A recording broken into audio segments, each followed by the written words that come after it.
रवनीत सिंह बिट्टू हमारे साथ हैं। आज लोकसभा में ऐसी क्या बातचीत हो गई कि आप और कांग्रेस और आप और चन्नी एक दूसरे के आमने सामने हो गए? नहीं, बात वहाँ पे मेरी और चन्नी जी की नहीं थी। बात वहाँ सच्चाई और ईमानदारी की थी।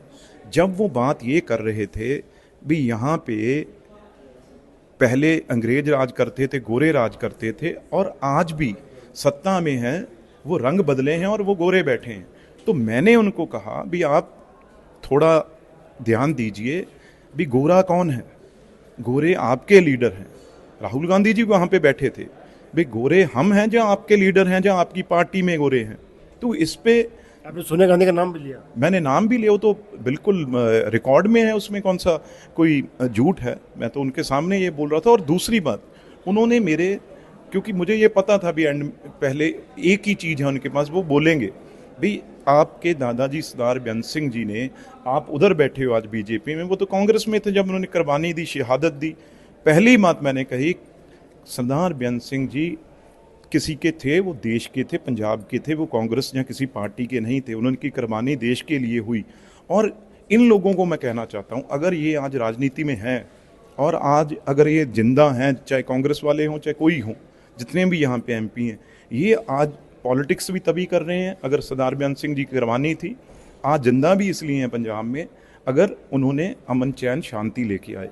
और ये तीन, और दूसरी जो सबसे बड़ी उन्होंने गुमराह करने की बात कही, जिसपे माननीय हमारे पीयूष गोयल जी ने भी खड़े होके, हमने भी एकदम रिटेलिएट जवाब दिया। उन्होंने कहा भी एनएसए है जो, वो बीजेपी गवर्नमेंट ने 4 किसानों पे लगाई है। वो बिल्कुल एक, चन्नी जी इस फ्लोर को और कांग्रेस पार्टी बिल्कुल बहुत गलत यूज़ कर रही थी। एक इंटरनेशनल, क्योंकि पार्लियामेंट में एक एक्सीएम बोले, इंटरनेशनल मैसेज वो देने की गलत कोशिश कर रहा था। भी एनएसए किसके ऊपर लगा है? जो 4 देशद्रोही थे।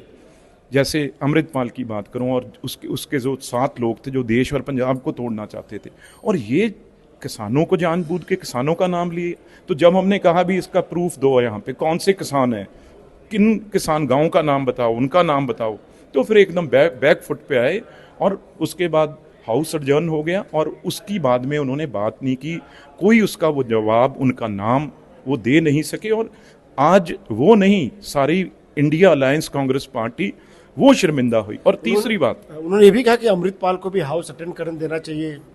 अरे भाई, इसका मतलब आप लोग क्या हैं? आप क्योंकि बार बार उन्होंने कहा, खालिस्तान का नाम उन्होंने जानबूझ के किसी भी तरीके से, आज उन्होंने कम से कम 3 बार बार खालिस्तान का नाम लिया, खालिस्तान का नाम लिया।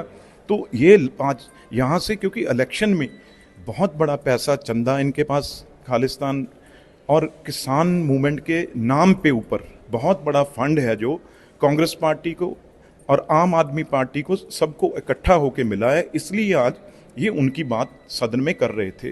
तो आज लेकिन ये एक्सपोज हुए उसके ऊपर, क्योंकि ये लोग वो हैं, ये आज गरीबी की बात कर रहे हैं, एससी की बात कर रहे हैं।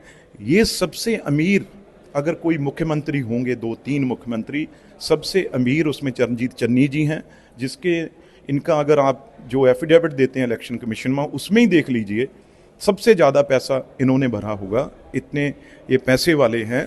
और तीसरी बात मैंने वहाँ पे ये कही, ये नाम ले रहे थे अडानी अंबानी का। आज सबसे बड़ी डील कहाँ हुई है उनकी? तेलंगाना में। तेलंगाना में किसका सीएम है? कांग्रेस पार्टी का सीएम है। तो इसलिए हर चीज़ आप गुमराह करेंगे, वो बर्दाश्त नहीं होगी।